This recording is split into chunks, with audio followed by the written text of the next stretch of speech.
Wynter Tai chats Kempo karate. Let's go.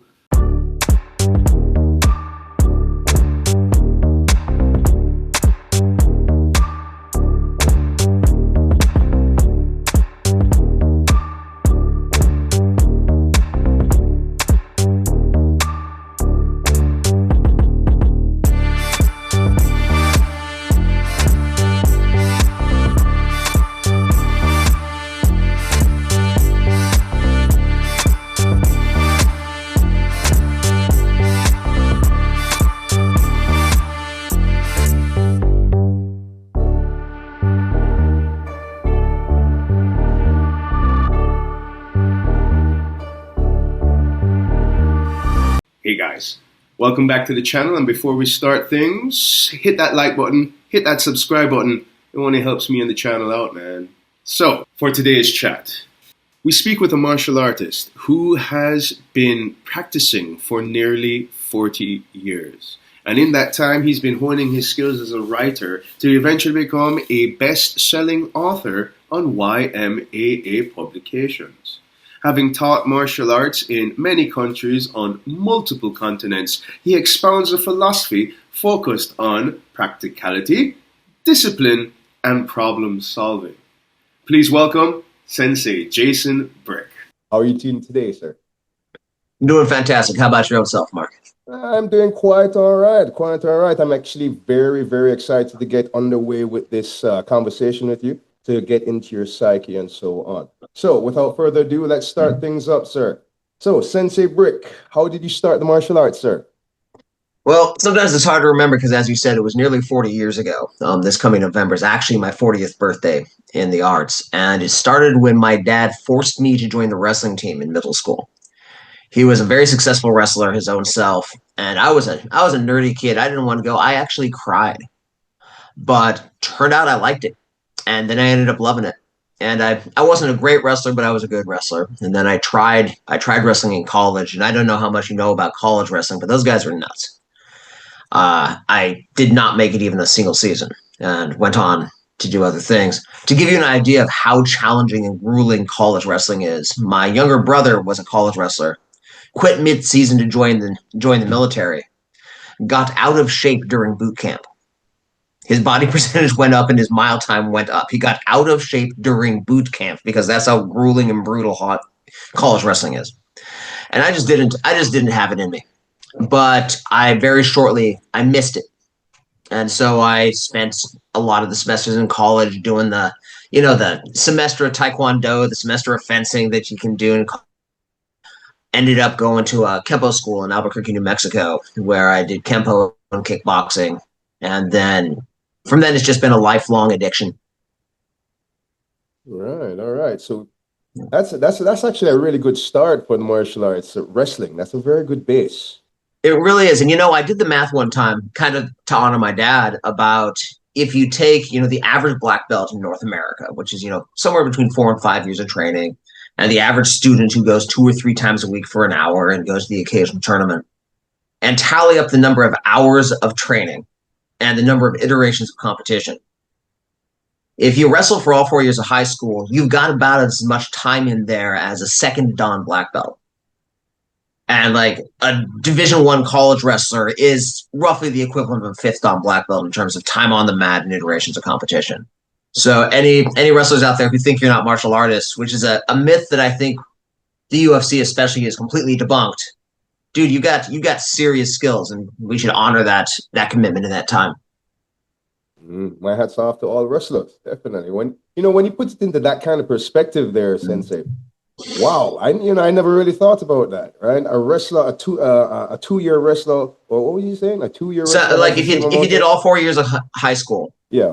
I mean, you're coming in there, you're doing, you're not there all year, but you're doing 3 or 4 months of 2-hour practices, 3-hour practices, 5 times a week. Probably, if you're in an aggressive school, getting iterations of competition in the level of 4 or 5 a week between your weekly duel match and your tournament every Saturday. Yeah, they've done the time. They've done the work. Yep. So seriously, like what you're saying to me is like literally put the time in. When anyone says that phrase, it's a literal phrase. You got to put that time in there. That's awesome. Yeah. That's awesome. So then when you transitioned over into Kempo and to kickboxing, it's just been Kempo ever since. Oh, so I've stuck with Kempo. It's what I call my home art. But, along the way, I've done, 6 months here, 6 months there of Aikido, did a little bit of Arnis. I'm a seminar junkie. I've spent probably 5 years in aggregate in Brazilian Jiu Jitsu, 5 years, 6 years in Aikido, 5 years, 6 years of studying Capoeira, a few years of Tai Chi. It's just, I find people who can teach me stuff and I wring them dry as much as I can because I just can't stop nerding out about martial arts. Well, it definitely sounds like that. And truth be told, so am I. I'm the same way Yeah. here. I just finished teaching a class today, or right before we started today. And one of my students, he comes to me and he gives me a flyer about a seminar that they're going to hold in a couple months over in the theater section of their complex. And it's about I think it's Matsubayoshi karate, Ryu karate. And I was like, whoa, okay, I'd like to go check that out as myself. I myself am not a karate practitioner, but hey, I nerd out about martial arts. I'd like to go find out more about it as well. And you know what? I was remiss. I completely missed a really important one. I'm studying very seriously right now in the Goju Shori weapon system founded by Dave McNeil, headed up by Kathy Wicks. And I'd be really embarrassed if I didn't mention both of their names because they're really cool people. And it's probably one of the best cultures and communities of martial arts I've encountered so far. Okay, and what was the name of that system? Goju Shori weapons. It's a system came out of the Goju Shori karate system where in the 90s they got together and the conversation was, well, katanas and bow stabs are cool, but you can't take them on the subway with you. And so they were tasked with creating a weapon system based on items we can get past airport security. So it's the fundamental weapons of the cane, the flashlight, and a carabiner. Wow. Yeah. So all those had a baby, right? Yeah, exactly. So you take each of them, and so it's a really interesting system. It shows a lot of intelligence about the modern realities of martial arts training and of self-defense. And as I said, the folks who run it and founded it are just some of the highest quality humans I've encountered. All right. So you have gotten yourself and continue to experience a plethora of martial arts. And it's Absolutely. awesome. I'm very fortunate. That is awesome. I love the fact that you keep an open mind. That's one of the best things anyone could ever have, I'm telling you. So, with your extensive experience in Kempo, you don't mind me asking which there are a plethora of Kempo out there. So, which one especially have you specialized in? Well, that's the frustrating thing about Kempo that you ask 100 different Kempo stylists what Kempo is, you'll get 100 answers, and if you come back and ask them again in a couple of months, it'll be 200. But the Kempo, American Kempo, which is different from various other Kempos, came to America by a guy named Ed Parker who studied in Hawaii and then came and began one of the first commercialized American martial arts training systems. And he developed the curriculum for that. And then these guys, the Tracy brothers, and they worked for him, taught for him. And then there was a difference of opinion, clash of wills, and they went off and started their own organization. And then I came up in an offshoot of that, run by a fellow named Bill Packer. And then when I left the town that was centered in, I came up here and ended up in the Parker system, which is the descendant art of the one that Ed Parker created. And since then, I've kind of bounced between the two communities as opportunity and proximity to instructors has presented itself. One of the things is as you get to be older as a martial artist, if you've trained for a long time, it's sometimes hard to find somebody who's been in it enough longer than you to be your teacher because, humans have lifespans. And so you kind of bounce between and people move. But yeah, and that's the basic summary of my definitely muttish pedigree in Kempo. You might say muttish, but it still is an extensive muttish. It's still an extensive experience within Kempo itself. Well, mutts are the healthiest dogs, right? You don't have mutts that are inclined to hip dysplasia because they've been inbred for a century. That's true. That's true. I mean, even even Tai the Tai Chi Yeah. technique is really, in order for there to be total equilibrium in the universe, nothing can be pure, Yeah. right? Hence black and white and the white and the black. Well, so it goes. So it leads me to another question, Sensei Brick. How effective is Kempo for self-defense slash fighting? So I'm gonna answer that question with an answer to a different question because I have a real strong opinion about that, which is that the question about which art is more effective than other arts is it's a red herring. It's not an accurate question because it has to do with the instructor. It has to do with the student. So I don't want to brag on myself or anything, but I'm a 200-pound, just shy of 6 foot, college wrestler, lifelong athlete who doesn't mind a fight. I ended up in Kempo, but with those attributes, if I'd ended up in Aikido, if I'd ended up in sport Taekwondo, I probably would have been equally effective. If you get somebody who is averse to conflict, it doesn't matter what art you give them.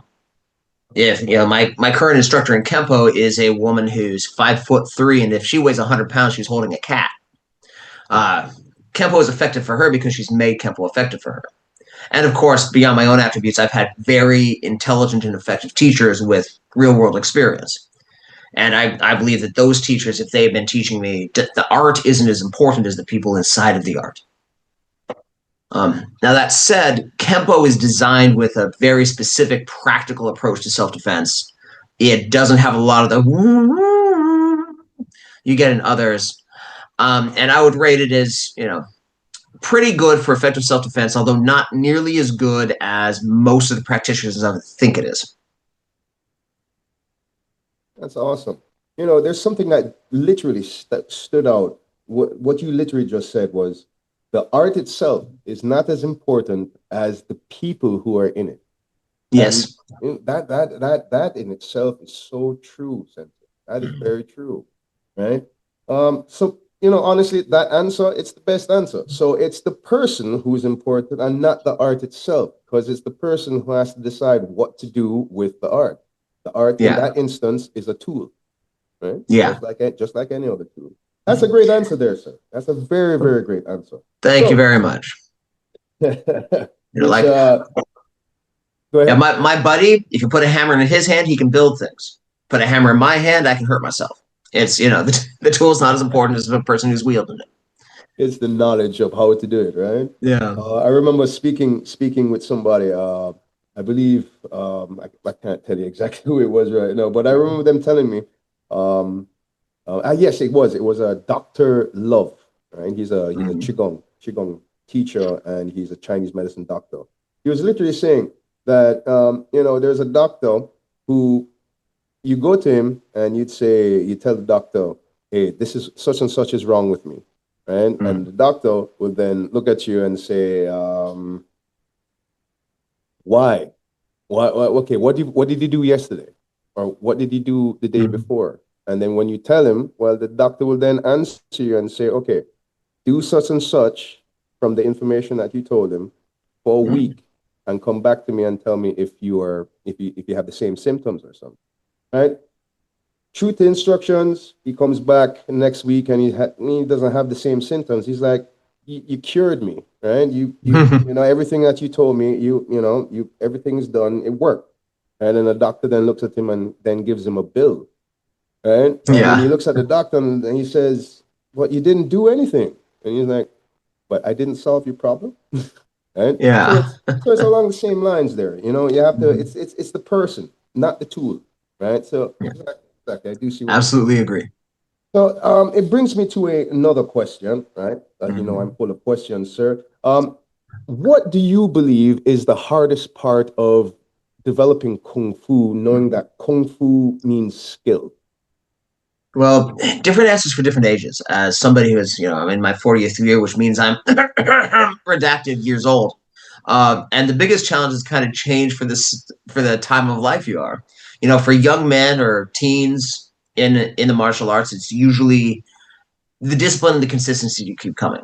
which is one of the reasons that I feel that I was very fortunate to have come to martial arts in the form of structured high school athletics. Because if I skipped practice because I wasn't feeling it, coach would have handed me my ass.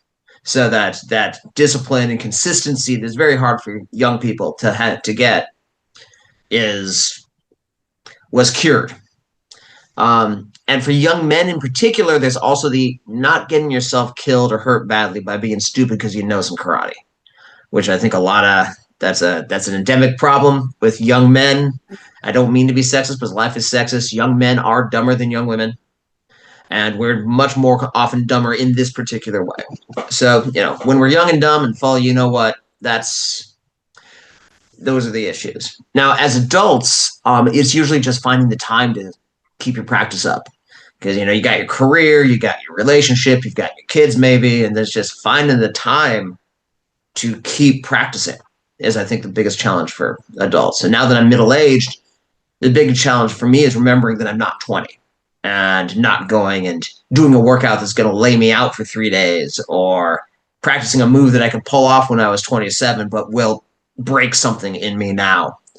And just remembering, the abuse I put all of my joints through in my 20s coming back to roost. Sure. Another brilliant answer. Because when one asks a question like that, of course you think consistency, and you consider, and you think of determination, and you think of these answers, and unfortunately, those answers do sound kind of cliche. But when you explain them the way you just did, Sensei Brick, it makes absolute sense, right? And no one can refute it. No one at all. So it's very true. It's kind of like there's this old joke about, you have 3 resources, right? You have time, you have money, and you have energy. And at any stage in your life, you have 2. Like when you're young, you got time and you got energy, but you're kind of short on cash. When you're an adult in the middle of, full bore adulthood, you got money and you got time. You got money and you got energy, but you don't have any time. And then when you're older in that next stage, you got money and time, but your energy is kind of slow. And it's a joke, but it's true, and it maps pretty close to the evolution of the biggest challenges as a martial arts student. You just described it kind of like again going again into symbolism and stuff like that. The pakwa, right? The Tai Chi symbol, and then you have the bakwa, the eight triangles around it. As soon as what you were just saying, I was just envisioning the pakwa because of the 3 lines and the broken and all the different variations between it. There's all kinds of roads leading up the mountain, but when we get a good look, it's the same mountain. Yes, it's true. Very nice. Again, another true point. It's always the same mountain. This is true. So, with your I'll try and say it very softly. 40 years in martial arts, right? I do have to ask you, right? How has all of the training that you have accrued in the 40 years, how has all of that influenced your life personally, professionally? So if I were to list out every way that martial arts training and my experience in the martial arts community has helped my life, by the time I'd be done, you'd be my age. So I'm gonna just give 3: one kind of small and silly, one kind of middling, and one that I think is among the most important. And the small and silly is, if you train hard and you train regularly, you look better naked. And I have an astonishing wife. And I'm not smart enough or funny enough that looking pretty okay naked wasn't definitely a part of getting her on board. So, and that's a silly way to say it, but we're going to be healthier and we're going to feel better about ourselves, because one of the things about Western culture, and I'm not singling out Western culture because it's worse than others, it's just the one I grew up in and know, is we put far disproportional importance on physical characteristics. Where it's the jocks who are popular in school, not the scientists who are going to go cure cancer. It's we care more about the way our body looks than our ability to be a stunning conversationalist. And it's just the emphasis that our culture has put on us. And so if we can, and I think part of that is because it's easy to talk yourself out of thinking that you did good in that essay, or gave an okay interview in a podcast. You know, you can always rag on yourself about that and come up with an explanation about how it's not good. But if you do a 1 rep best on your bench press, it's not like you can talk yourself the next day into thinking it was 10 pounds less than it was. You know, if you run, I ran a marathon for the first time about 3 years ago, and I can't wake up one day and get down on myself and say I only ran 26.1 miles.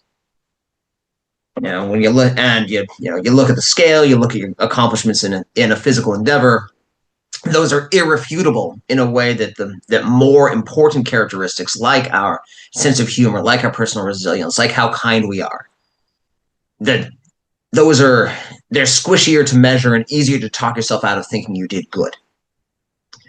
And so that, the line about you look better naked is true, but the truth of it is that there's a level of confidence there that you get from doing these things that are measurable and you can't talk yourself out of later, that I think is very important to living life in martial arts. Mm-hmm.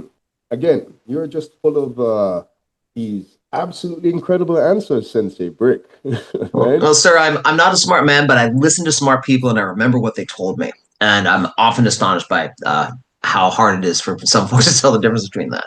So anyway, that's kind of the small and silly one, right? Mm-hmm. At the middle range, martial arts training, because it's built on, here's a problem. Guys coming at you with a right punch. Here's a solution. You block here, you strike thus, you kick thus, you back off, you wait for the cops, whatever. It's a structured approach to solving problems that it eventually bleeds into how you approach other problems. Whether it's, oh crap, we're $200 short to pay our bills this month, honey. Or whether it's the fridge peed all over your floor and now you got to replace the floor in your house. Whether it's organizing, I took my family to live abroad a couple of times and organizing all the logistics of making that happen.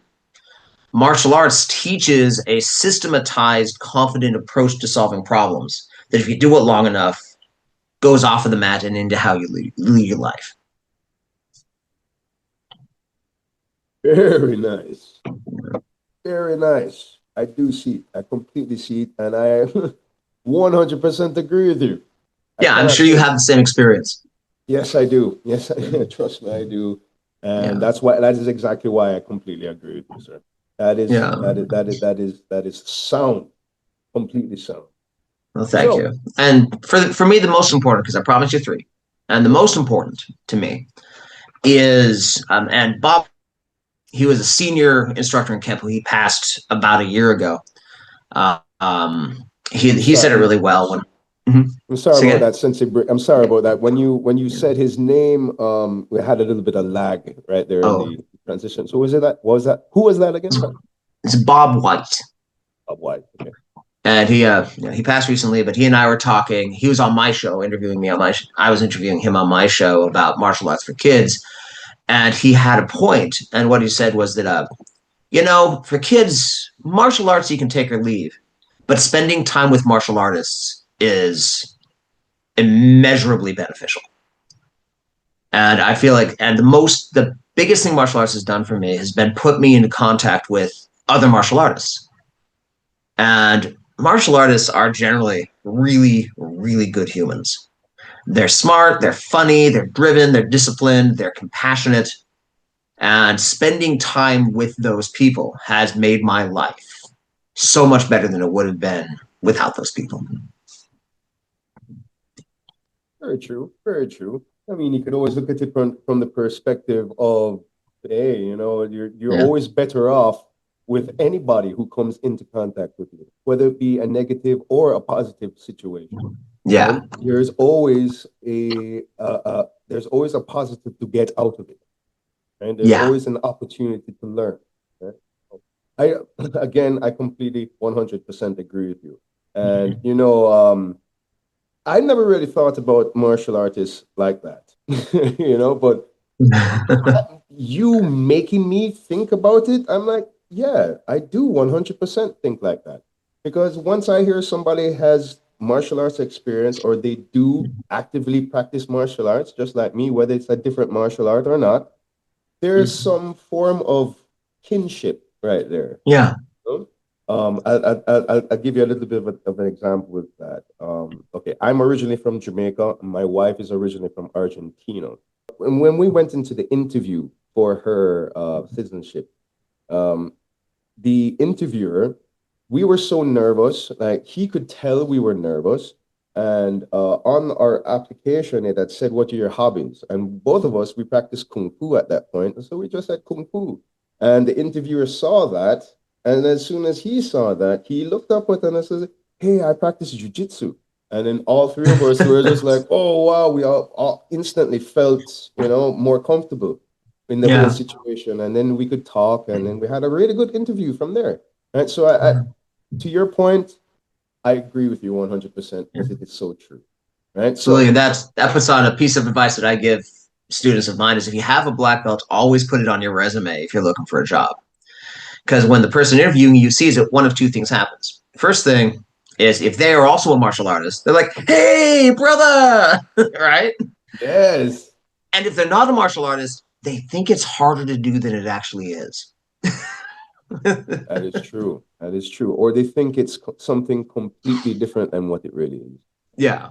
Yeah. Which is and either way, I think it gives you a leg up. Yeah, that is true. It does give you a leg up. It does. It really does. Yeah. Wow. Wow. You're making me think of things in a different perspective. And, I am so much benefiting from this conversation. Thank you very much, Sensei Brick. I just hope it's helpful. And if it's not helpful, I hope it's amusing. That it definitely is, sir. Thank you very much. Next question. Mm-hmm. Getting into your psyche. If you could teach the new generation of martial artists only one thing, Sensei Brick, what would it be? All right, I'm going to cheat. I'm going to give you two, one physical, one mental. Physical, falling skills. Falling skills, your kemi rolls, your break falls are absolutely the most important physical self-defense skill you're going to learn ever. So whatever your art is, if it incorporates falling, great. If not, go to a gymnastics class, go to a parkour class, go to a judo, jiu-jitsu, aikido class, learn your break falls. Because the thing is, I've been doing this 40 years, with the exception of one really stupid relative who got drunk and decided he needed to prove himself. I've been in one tussle in 20 years. I fall down twice a year, whether I need to or not. All right, and that's most people are going to fall down far more often than they're going to fight, and that's so yeah. Get those falling skills, practice those falling skills. It's a little scary at first, and it stings a little bit almost every time until you're really, really good at it. But falling skills, falling skills, falling skills, left, right, and center. So that's the physical technique that I would, just grab every young martial artist I could and shake them until they agree, because it's not as much fun as some of the cooler techniques, but it is the thing that will save your life and health. I can almost 100% guarantee it, that by the time you hit your 50s as a martial artist, it will have saved your ass at least once. And I mean, I don't know about your experience, but you've probably already had a break fall save your ass. Oh yes, I definitely have personally. Yeah. And what can also hit home is the fact that the majority of my students, the majority of them are all seniors, right? Yeah. And just knowing this fact that falling is the number one killer amongst that age group. Yeah, a broken hip is a death sentence when you're over 60. Right? And it's falling that usually happens. That causes that. So yeah, I definitely. I'm saying I sound like a broken record when I say this. I agree with you 100% because I know it's true. Because your experience, again, it's just the one mountain. We had different paths up it, but these things are consistent throughout the different arts, and I think that's the other thing that I would say to younger martial artists coming up. And I think UFC helped. UFC, it's been hit or miss in terms of whether it's been good or bad for martial arts. But one of the things it's done is because it has made it very clear that cross-training is important, we're starting to fade out of the vibe that it was in the 20th century where my Kempo's penis is bigger than your Kung Fu's penis. My martial art is better than yours. And I'm a Kempoist, which means we look down on Taekwondo guys. And I do judo, and that means we make fun of the BJJ guys, right? That attitude, that vibe, that is my martial art better than yours. It's starting to fade, but we haven't finished the job. And just like we kind of talked about earlier on, that it's the student, it's what you bring to the mat, it's the instructor that you have talking to you, it's the devotion and the dedication and the discipline that you bring into your training. And so the less time we spend talking about whether that martial art is better than ours, whether that martial artist is better than us, and whether our martial arts that we practice ourselves is better than what we were doing yesterday, is the best thing we can all do for our own training as well as the martial arts community as a whole. All right, so just don't criticize, right? Just stay in your lane and don't criticize. Yeah. So that's the way I see it, every minute I'm spending dishing on some other martial artist is a minute I could have been getting more reps in. There you go. There you go. So you said two things. You said falling skills is the 1st one, and then the second thing is literally don't speak ill of others. Yeah. Right? Just stay in your lane and practice your thing. Yeah, and be the best guy you can be on that day, and have mutual respect amongst all. Yeah, exactly. Okay. Yes, again, my friend, if we all followed that, the world would be a much, much peaceful place. I absolutely agree. Place, I should say. Yeah. Very good. Very good. Yeah, I absolutely agree, Mark. We have now come up into our last question, right? I always joke that it's the hardest one, but of course you give the information that how you would like to, right? How can you be contacted, Sensei Brick? I'm so glad you asked because I love nerding out about this stuff with people.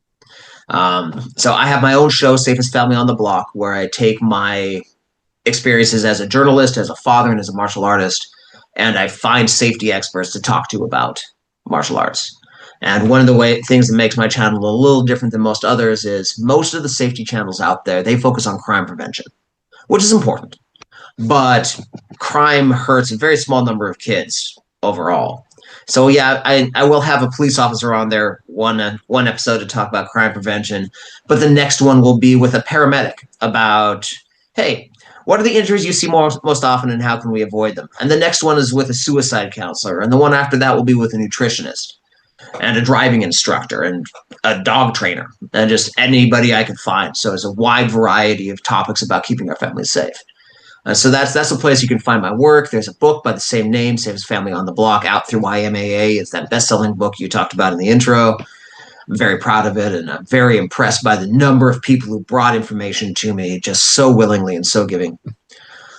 You can find me online. I'm on Facebook. Now, there's 6 or 7 Jason Bricks, but I'm the only one who's on there every day talking about heavy metal martial arts and tabletop role-playing games. So, I'll be pretty easy to recognize if you want to track me down there and have a conversation. All right, Jason Brick, the one talking about heavy metal and martial art. Yeah. And tabletop role-playing games, a whole bunch of D&D. All right, so that was Facebook and Instagram you have? So I have an Instagram, Safest Family on the Block, but I'm mostly on Facebook because I'm old. Mostly on. Okay, no problem. You and I both, man. I'm on Facebook. Yeah. It's kind of I tried TikTok the other day, and man, I was overwhelmed, just to say the least. Damn. Yeah. The entire site needs Adderall. I'm just gonna say that. Wow, we'll just leave it right there. Wow. Yeah. Yes, sir. All right, contact information for Sensei Jason Brick will be in the description down below. Also down in the description below will be a link for Feiyue shoes. If you need Feiyue shoes, click the link down below, get the best prices, get the best deals, all at Feiyue shoes. Sensei Jason Brick, thank you very much, my sir, for educating me on what Kempo karate is, getting into your psyche about all these questions. Thank you very much. I've learned a lot from you. Thank you so much. I really appreciate the opportunity.